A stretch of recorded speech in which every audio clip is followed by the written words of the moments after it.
Payyanur MLA ആണ് ഇവിടെ എത്തിയിരിക്കുന്നത്. മാഷാണ് സംസാരിക്കുന്നത്. ചരിത്രത്തിൽ ആദ്യമായി പയ്യന്നൂരിൽ 50 വർഷങ്ങൾക്ക് ശേഷമാണ് ഒരു കമ്മ്യൂണിസ്റ്റ് സ്ഥാനാർത്ഥി അല്ലാത്ത ഒരാൾ ജയിക്കുന്നത്.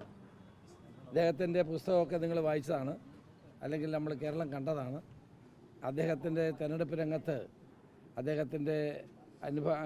അദ്ദേഹത്തെ സഹായിച്ച ആളുകളുടെ വീട് തകർക്കുക, അദ്ദേഹത്തിന് എഴുതിയ മതിൽ തന്നെ തകർക്കുക, അങ്ങനെ ഒത്തിരി ഭീഷണികളെ നേരിട്ടാണ് മാഷ് ജയിച്ചു വന്നത്, അല്ലേ? അതെ. അദ്ദേഹം സംസാരിക്കും. അദ്ദേഹത്തെ കണ്ടപ്പോൾ എനിക്ക് ഭയങ്കര ഹാപ്പിയായി. കാരണം പയ്യന്നൂർ എന്നൊരു MLA UDF-നെ സപ്പോർട്ട് ചെയ്യാൻ വരുന്നു എന്നുള്ളതിൽ സന്തോഷിക്കാതിരിക്കാൻ പറ്റുമോ? ഭയങ്കര സന്തോഷമാണ് അദ്ദേഹത്തിന്. തീർച്ചയായിട്ടും അദ്ദേഹം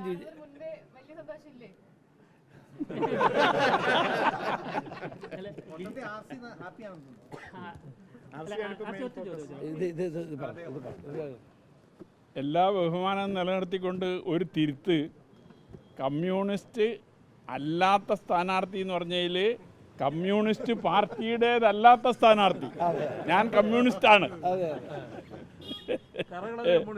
കമ്മ്യൂണിസ്റ്റാണ്.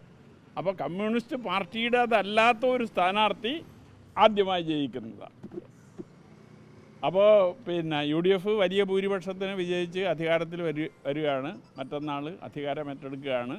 അപ്പോൾ അതുമായി ബന്ധപ്പെട്ടുകൊണ്ടാണ് ഒരു 2 ദിവസം മുമ്പ് തന്നെ തിരുവനന്തപുരത്ത് എത്തിയപ്പോൾ UDF-ൻ്റെ നേതാക്കന്മാരെയെല്ലാം കാണുക. കാരണം UDF-ൻ്റെ പിന്തുണയോടുകൂടി ആണ് ഞാൻ മത്സരിച്ചത്, ജയിച്ചത്.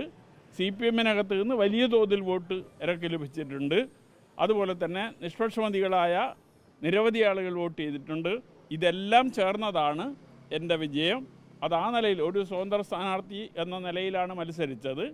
അപ്പോൾ UDF പിന്തുണച്ചു. അപ്പോൾ ആ സ്വതന്ത്ര സ്വഭാവം നിലനിർത്തിക്കൊണ്ട് തന്നെ മുന്നോട്ട് പോകണം എന്നാണ് ഞാൻ ആഗ്രഹിക്കുന്നത്. പ്രത്യേകിച്ച് ഈ സമയത്ത് മറ്റൊന്നും പറയാനില്ല.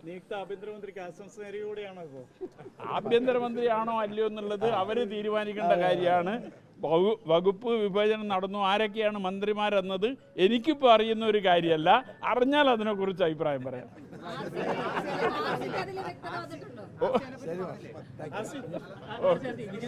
ഓക്കെ.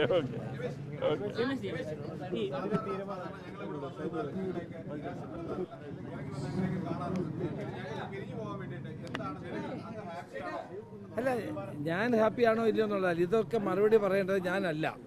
എൻ്റെ പാർട്ടിയാണ്, മുഖ്യമന്ത്രിയാണ്.